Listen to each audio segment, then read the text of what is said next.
महादेवाचा इतिहास थोडा सांगा. महादेव इथे कसं बसला, कोणी बांधलं, तुम्ही इथे येऊन कसं बसलो? तर इथं महादेव आले की इसवी सन पूर्व 636ला आले. 636ला आल्यानंतर पहिल्यांदा ते कैलासात राहत होते.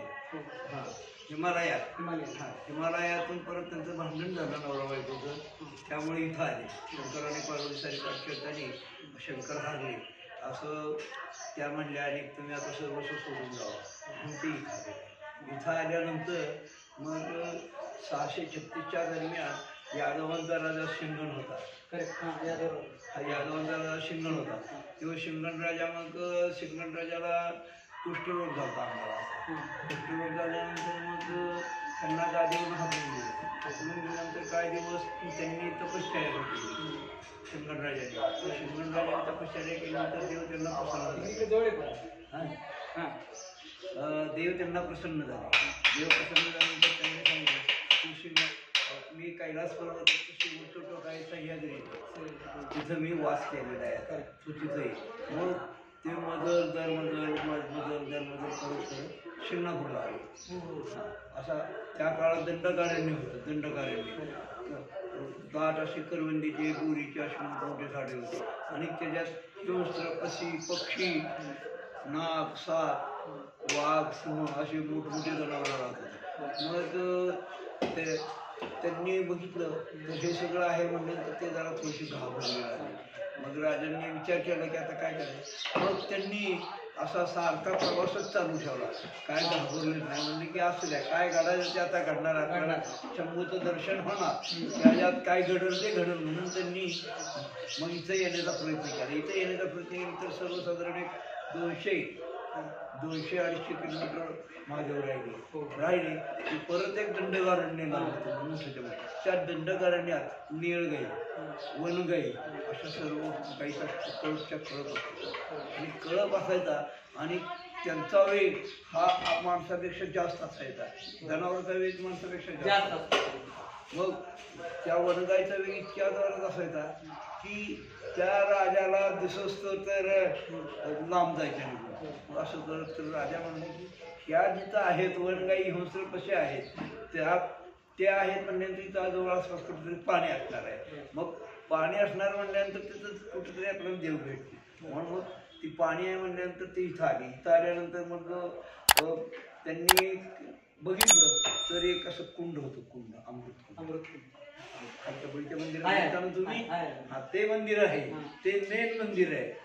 पहिलं मंदिर ते आहे बळीराजा.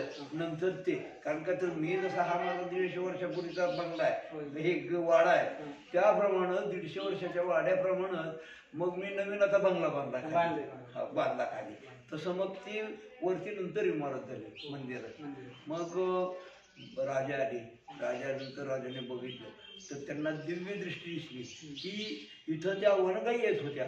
त्या वनगाई महादेवाच्या पिंडीवर अशा चारी पाय ठेवून अशा बाजूला पाय ठेवायच्या आणि महादेवाच्या पिंडीवर त्या अशा दुधाची धार धरायच्या, उष्णोदक धरायच्या. आणि ते उष्णोदक धरल्यानंतर प्रत्येक गायचा नित्य नियम जेवढ्या गाय होत्या तेवढ्या सगळ्या याच्या देवाला घालायच्या दूध स्वतः. मग आता उष्णोदक आहे, उष्णोदक आपोआपच निर्माण व्हायचं तिथे आणि तिथं गायच्या महादेवाच्या पिंड. मग असं केल्यानंतर काय होतं पुढच्या बाजूला एक कुंड आहे मोठं अमृत कुंड. तिथे लिहिलेलं आहे शिवपार्वती सोहळा म्हणून लिहिलेलं बघितलं होतं तुम्ही. मग तिथं यायच्या. तिथं आल्या की काही अंतर चालू गेल्यानंतर त्या कुंडापाशी आल्या की कुंड आपोआप उघडायचं. आपोआप उघडलं की ते पाणी प्यायचं. सगळ्या गाय पाणी प्यायच्या. सगळ्या गाय पाणी पेचतोपर्यंत तो राजा वाट बघायचा. कारण का त्याला वाटायचं की आता कोणताही माणूस असला समजा किंवा राजा असो माणूस असो कुणी असो असं जनावर पाणी पित आणि जवळ जात नाही, त्याची तहानमोड होईल म्हणून जवळ जात नाही. तसा मग तो तर राजा तिथं जवळच जात नव्हता. मग काही काळ गेल्यानंतर असं 1, 2, 3, 4 दिवस पण सततच हे चालू असायचं आणि त्या गेल्या की आपोआप बंद अशी परिस्थिती झाल्यानंतर मग त्यांनी विचार केला की काय करावं. मग त्यांना तहान लागल्यानंतर ते गाई पाणी पित असताना ते तिथे गेले आणि त्यांनी असं पाणी प्यायला सुरुवात केली. असं पाणी पित असताना मग जे वगळ होते पाण्याचे ते ढोपरापर्यंत आले, कोपर ढोपर हे सगळं त्यांचं भिडलं आणि ह्या बाजूचं हे सगळं त्यांचं जे होतं ते कुष्ठरोग बरा झाला. ते मग ते म्हणजे की इथंच काहीतरी आहे दूषित. मग गाई गेल्या निघून, त्यांचा काळ संपला की गाई गेल्या निघून तो राजा बाहेर आला, कुंड आपोआप बंद झाला. असं रोजचा दिनक्रम चालला. मग एक दिवस देवाने त्यांना अध्यक्षशक्ती दिली आणि म्हणजे की ह्या कुंडात स्नान करत, ह्या कुंडात स्नान कर, गाई आल्यानंतर गाई घेऊ नको, पण त्या गाई जायच्या तिथून निघाला पाहिजे. मग गाई आल्या, आत गेल्या. एक गाई आहे का 100, 200, 500, हजारो गाई असायच्या आणि हजारो गाई देवाला दूध घालायच्या. मग त्यांचा नित्य नियम असं करत असताना मग देवाने आंघोळ केली आणि बाहेर आला तर बघतो तो सगळा कांता पालटली सगळी देवी शरीर रोगमुक्त झाल्यानंतर देवाने त्यांच्यापाशी एकच आणले की तू आता एक काम कर, तू आता इथून जा, मी तुझ्या स्वप्नात येणार आहे. घरी गेल्यानंतर मी तुझ्या स्वप्नात येणार, घरी जाता राज्य कर तुझं, मी स्वप्नात आल्यानंतर मला तू ओळख दे. बरं असं गेले, गावात गेले, त्यांना वाजत गाजत असं गेलं उत्तर प्रदेशात जिथं त्यांचं राज्य होतं तिथं. आणि तिथं नेल्यानंतर एक दिवस अचानक महादेव तिथं त्यांच्या स्वप्नात गेले. स्वप्नात गेल्यानंतर महादेवाने त्यांना सांगितलं की तू माझं काम कर आता, की मी जिथं राहतो तिथं तू एक मंदिर बांध, मोठं भव्य मंदिर बांध. मग मंदिर बांधल्यानंतर देव बरं म्हणला की हो, मंदिर बांधलं त्यांनी. मंदिर बांधल्यानंतर मग त्यांनी त्याला विचारलं की तू आता हे सगळं काम केलं, अजून एक मंदिर बांधवरती वरचं. मग हे सगळं काम करायला त्याला 500 वर्ष लागले. 500 वर्ष. मग इथं देवापूर म्हणून एक गाव आहे मान तालुक्यात, तिथं त्यांनी त्यांची उपराजधानी स्थापन केली यादवांची. मग असे हे नैसर्गिक डोंगर होते. नैसर्गिक डोंगर असल्यामुळं हत्ती घोडे त्यांना काय वरती येता येत नव्हतं. मग त्यांनी नैसर्गिक डोंगराला कृत्रिम डोंगर तयार केले. डोंगरे वगैरे दुसरीकडून आणून म्हणजे त्यांनी कृत्रिम डोंगर तयार केल्यानंतर मग त्यांच्या हत्ती घोडे हे सगळं वाहनाने इथं आणलो. वाहन म्हणजे त्या हत्ती घोडे त्या काळात हत्ती घोडे वाघ असे सगळ्या प्राण्यांच्या सहकार्याने त्यांनी वरती आणल्यानंतर मंदिर भव्य झालं आणि 500 वर्ष पूर्ण झाले की आपलं दुर्दैव हिंदूंचं दुर्दैव म्हणून निजामाचं राज्य आलं. निजामाच्या राज्यामुळे काही नुकसान झालं नाही का म्हणजे? हा, निजामाच्या राज्यात काय झालं, मग अचानकच निजामाचं राज्य आलं. मग निजाम पण असे मुसलमानासारखेच होते, परंतु त्यांना देवाने साक्षात्कार दिला की तू माझा का लोकार्पण कर, तू मला त्रास दिलास तर तुझं काय राहणार नाही, वंश तुझा बुडव, असं देवाच्या स्वप्नात देवांच्या सांगितलं. बरं म्हणजे मग त्यांनी एक दिवस मोठा सोहळा केला आणि हा मंदिर चैत्र शुद्ध पंचमीला म्हणजे हळद लागते त्या दिवशी लोकार्पण सोहळा केला त्याला. मग तेव्हापासून यात्रा भरू लागली. यात्रा भरत असताना काही काळ गेल्यानंतर मग 26 आणि 5 31 500 वर्ष झाली, 31 झाल्यानंतर त्या काळात कसं होतं, देवापाशी कोणता भेदभाव आहे का? मी तुम्हाला विचारलं कोणती जात आहे, नाही. तसं देवापाशी कोणाचा भेदभाव नाही. महार मान चांबार लवार आणि रानटी माणसांचा देवाला फार सगळे एक समान. मी इथं अगोदर गाव नव्हतं का? गाव नव्हतं. नंतर येऊन बसून मग कोळी समाज आणि भिल्ड समाज हा देवाला फार प्रिय. कोळी म्हणजे ताकदवान, भिल्ड पण ताकदवान असतो आणि मग बाकीच्या समाज हे ताकदवान. पण तुमच्या आमच्यासारखा समाज होता तो दुबळा असायचा, ते कष्ट करू शकत नव्हते ना. मग त्या काळात ते काय म्हणले की तुम्ही आम्हाला पाणी आणून घालत जावा, कावडीनी चैत्र शुद्ध द्वादशीला पाणी आणून घाला. म्हणून चैत्र शुद्ध द्वादशीला ते लोक दरवर्षी पाणी आणायचे. मग इथली परंपरा कशी आहे, पंचमीला महादेवाचं लग्न लागतं. हे पंचमीला पाडव्याला, आज आहे ना पाडवा, आज पाडवा आहे, पाडव्याला देवाचा घाणा भरला जातो. आपल्या बायका जसा गाणा भरतात तसं मग हळद वगैरे दळतात. मंदिराच्या जवळ मठ आहे, त्यांचा मठ आहे, तिथं जाऊन हळद वगैरे दळतात. हळद दळल्यानंतर पंचमी असते, पंचमीला हळदीला सगळं सर्व प्रकारचे लोक येतात. त्याच्यात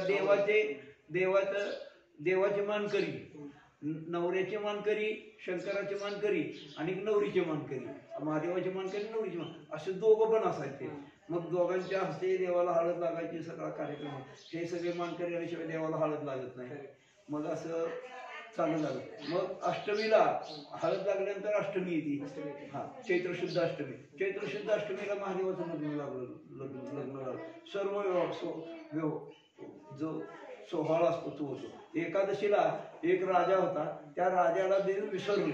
म्हणजे सगळी लोक मोठमोठ्या लोकांना बोलवलं. त्या काळातले VIP जे होते त्या सगळ्यांना बोलवलं. राजा तेवढा राहिला. जो बांधला होता तो. हा, मग तो राजा राहिला ना. राजा राहिल्यानंतर मग देवाने त्याला राग आला. आपण एवढे मोठे असून आपल्याला नाही बोलवलं देवानी. म्हणून मग तेव्हा म्हटलं देवाचा निषेध करूया.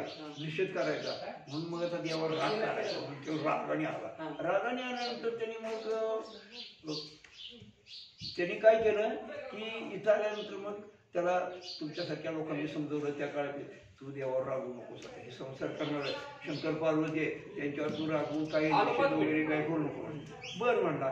मग म्हणली तुला आम्ही सांगतो त्या पद्धतीने जायचंच. तू देवाला तळ्यात आंघोळ करायची, स्नान करायचं, शोरकर्म मंगल स्नान करायचं, सगळं कर. आणि त्या दिवशी एकादशी असते.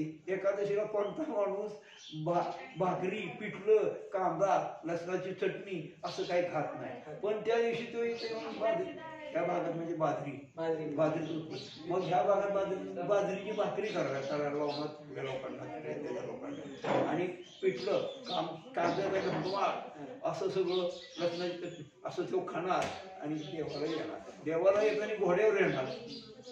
घोड्यावर आल्यानंतर पायात जी त्याच्या बूट असते जोडे, ते जोडे घालूनच देवाला जाणार. देवाचा निषेध करायचा म्हणलं. मला एक सांगा, आता हे शंभूराजाचं शिवाजी राजाचं ह्या मंदिराचे काय सांगा. एक मिनिट. मग तो एकादशीला येतो. द्वादशी तेव्हा सर तुमचं हे कॉपीराइट बरोबर. द्वादशीला आला की द्वादशीला कावडी येतात. कावडीचा मान आहे द्वादशीला येण्याचा. मग कावडी येत होत्या. पूर्वी पण कावडी येत होत्या. आता पण द्वादशीला म्हणजे एकादशी झाली की द्वादशी कावडी येतात. त्या कावडी आल्या की यात्रा पौर्णिमेला संपते. मग असं करत असताना काही काळ गेल्यानंतर मराठा उत्तर भांडणं झाले. त्या काळात मराठा उत्तर भांडणं झाले. 1232ला भांडणं झाली. 1232ला भांडणं झाल्यानंतर त्या निजामाकडे लगेचच न्याय असायचा. न्याय कसा लगेच, निजामाकडे न्याय लगेच. मग लोकांनी किती दिवस अन्याय सहन करणार, मार किती दिवस करणार. मग ही राजे होते ना, मोठमोठे राजे त्या काळातले, निंबाळकर, मोहिते असे जे मोठे राजे होते, त्या लोकांनी सगळ्यांना मारायचे, चोपायचे, लावायचे आणि मुंगी घाटातनं स्वतः यायचे. पण त्यांना चढता येते का त्या लोकांना? नाही. मग असं करत असताना त्या राजांनी काय केलं, त्या राजाच्या विरोधात तक्रार केली निजामाकडे. निजामाकडे लगेचच न्याय मिळाला. 4-4थ्या वर्षी तर न्याय मिळाला निजामाकडे त्या लोकांना. की कुणीकडनं यायचं, त्या बाकीच्या लोकांनी कोण यायचं, महार, माण, सांबार, लोहार, माळी समाज ह्यांनी कुणीकडनं यायचं आणि राजांनी कुणीकडनं यायचं. असा एक नियमावली तयार केली आणि ताम्रपट दिला त्या काळातल्या लोकांना की त्याच्यावर खाली डबल डॅश दिली आणि लिहिलं, जो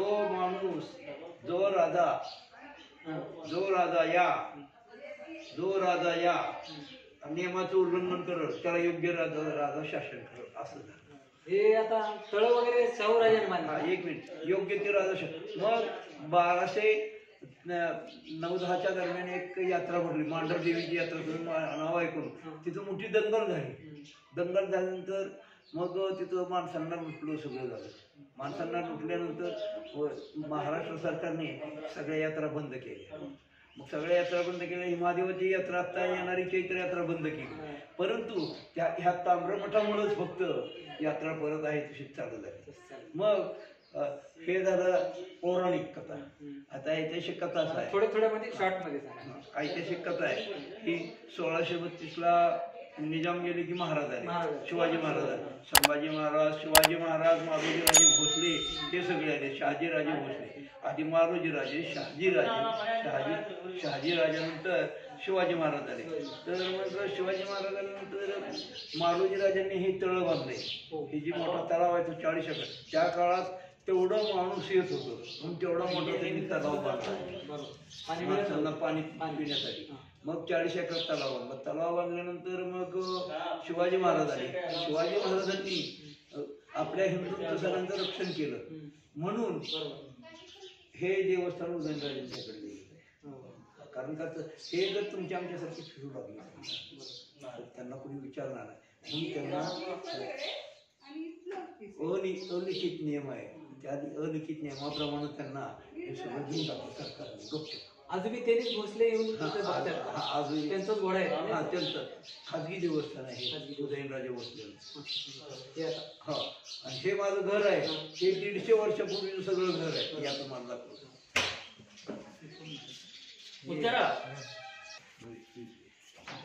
हे 150 वर्षापूर्वी सगळं घर आहे पूर्वीचं. आणि मग नंतर मी परत भिंती लहान लहान केल्या. कारण का तर दिवसा उन्हाळा असो पावसाळा असो ज्या त्या ऋतूत ते बदलणार वातावरणच असं असलं. त्या बाजूला काळदारा तिकडे ताईचं कर स्वयंपाक करायला लांब काढ. स्वयंपाक दाखव, स्वयंपाक खाली दाखव, स्वयंपाक. हा बस बस. मग हे 150 वर्षापूर्वीचं घर आहे. हा व्हिडिओ युट्यूबला येतात, चॅनलला येतात. काकूला घ्यायचं चेहरा दाखव त्यांचा.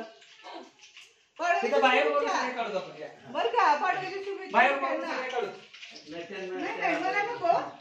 तिथं थोडं दाखव. मामा तुझं काकू तुम्ही इथं या जरा एक मिनिट. कोमल काकू उजेड आहे चांगलं येतं सगळं. तिथं खाली एक फोटो घ्यायचं.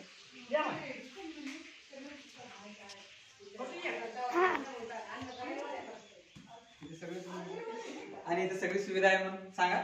हा ये माहिती. मग हे 150 वर्षापूर्वीचं घर आहे. काकू येतं. काकू बाहेर आहे.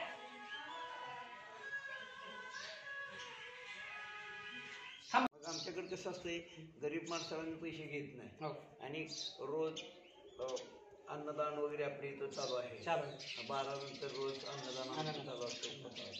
आणि मग नंतर काय पाठीमागं तुम्ही बघितलं राहण्यासाठी 25 जवळपास 20-25 खोली आहे. जवळपास एक 500 माणूस आरामशीर राहू शकतात. आणि इकडे ते केलं ना तिकडे. कोणतं मंदिराचं तिकडचं केलं ते बस पुरे केलं